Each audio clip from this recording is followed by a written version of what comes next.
Today is going to be a great day. I am Nikki G, your host, and welcome to the Lone Doctrine, the food for thought exploration station and your place in making today better than yesterday.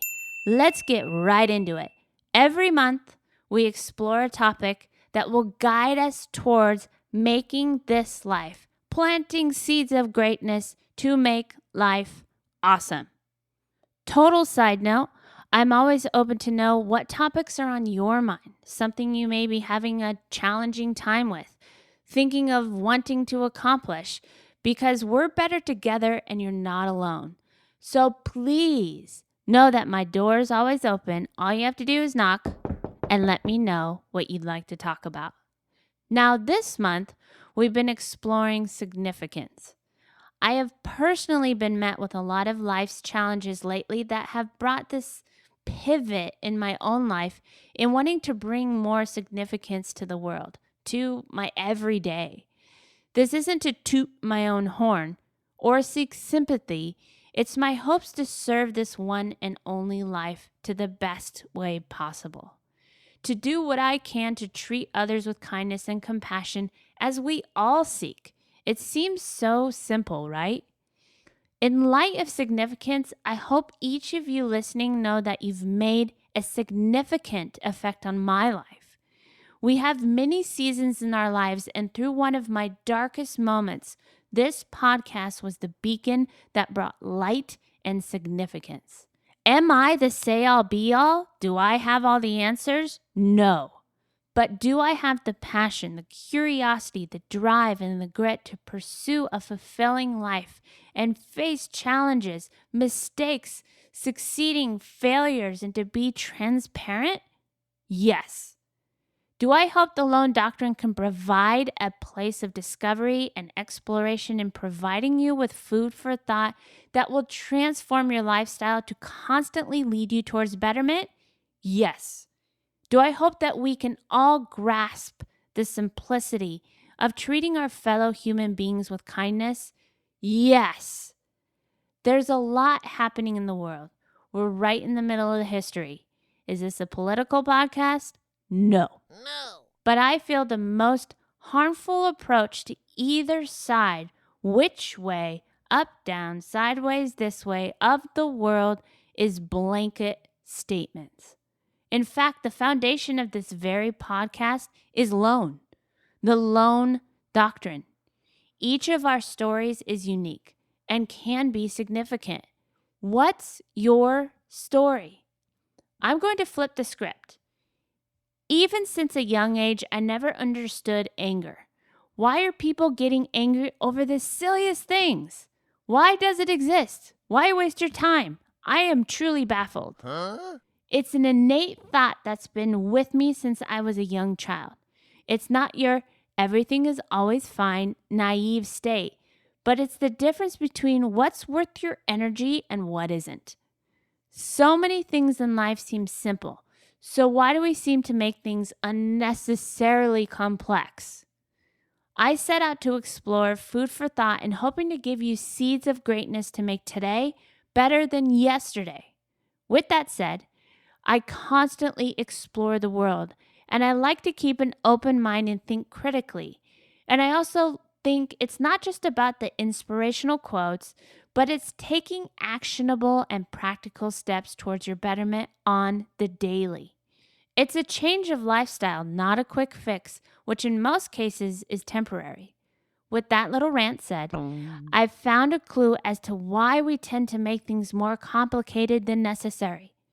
Here's good manners in the 21st century and why it's so hard to be nice in today's world by the emotion machine. Never before in our history has it been easier to treat people like earmuffs, crap, than get away with it. This is because we've evolved in very small groups and tribes, typically no more than 150 people. Everyone knew each other. Everyone held each other accountable. If you disrespected the group or treated people unfairly, you would be quickly ostracized from your tribe and sent to live on your own, which was typically a death sentence.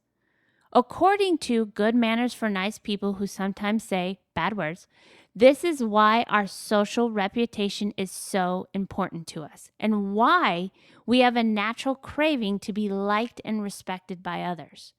Of course, we still need these social ties to survive and flourish.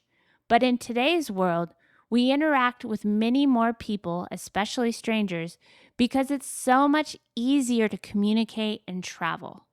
This makes it easy to treat people like earmuffs crap. Because many people we cross paths with, we probably won't ever see them again. And in short, these influences a lot of people to lose their good manners and respectability. It's easy to flip off the guy who cuts you off on the highway. It's easy to be rude to the waitress at the new restaurant. And it's easy to just throw your garbage on the ground in a public park. Why? Because most of us know we probably won't see these people again. So there are no consequences to be rude or disrespectful. When people can't be held accountable for their actions, it's easy to get away with doing bad stuff. That's a sad but unfortunate fact of human nature. Of course, just because something is easy to get away with doesn't mean it's right. This is why learning good manners today may be more important than ever.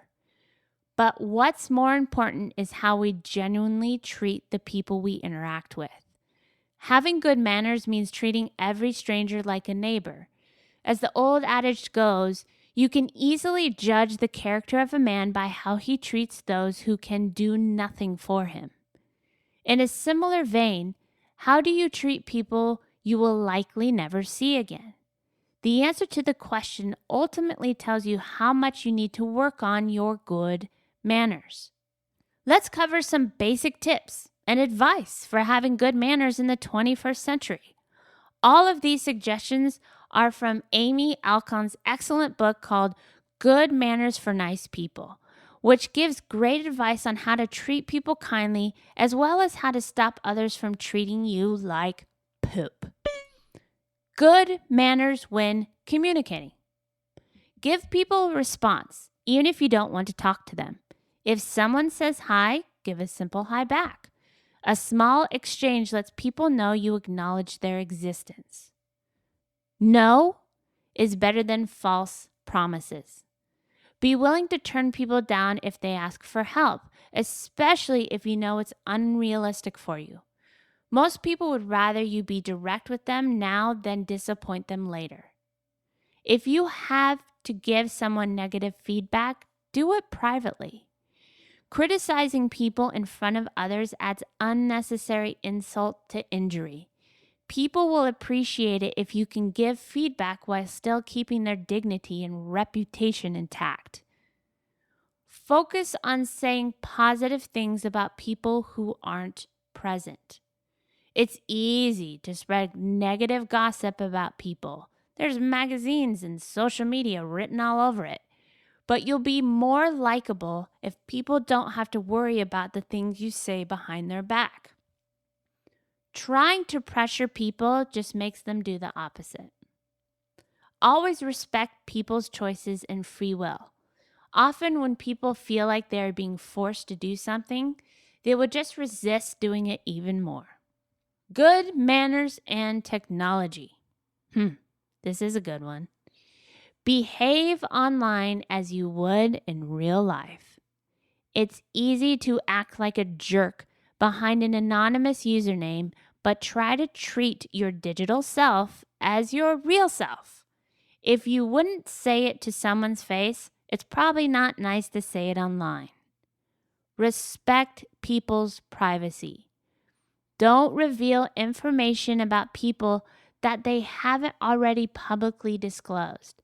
This is especially true for any private pictures or videos that you may share with someone from a past or current relationship. It's not cool to use the internet as a tool for revenge. Avoid looking at your phone every minute. If you're out with people, whether it's a date or bar with friends or a family dinner, you should be spending more time interacting with them than looking at your phone. Most of the time, that email or phone call or tweet can wait a couple hours. So here's some more food for thought. Remember, take these all with a grain of salt, but if you take them and put them to action, life might be that much better. Empathy is everything. At the end of the day, good manners is just about taking people's perspective and considering their thoughts and feelings. Always be willing to ask yourself, how are my speech and actions affecting the people around me? If you can ask yourself this and be completely honest with yourself, you'll be much more likable and a respectable person. So what does it mean to have good manners these days? It's not so much about what fork to use when. Ultimately, it's just about having empathy and treating people with kindness and respect as if every stranger was your neighbor. There are a lot of good actionable steps in that article in becoming the change we seek. In all honesty, change starts with us. So I hope you'll give this episode a second listen and go out there and start finding what works for you. I know something as simple as a smile to even a perfect stranger can make anyone's day so much better.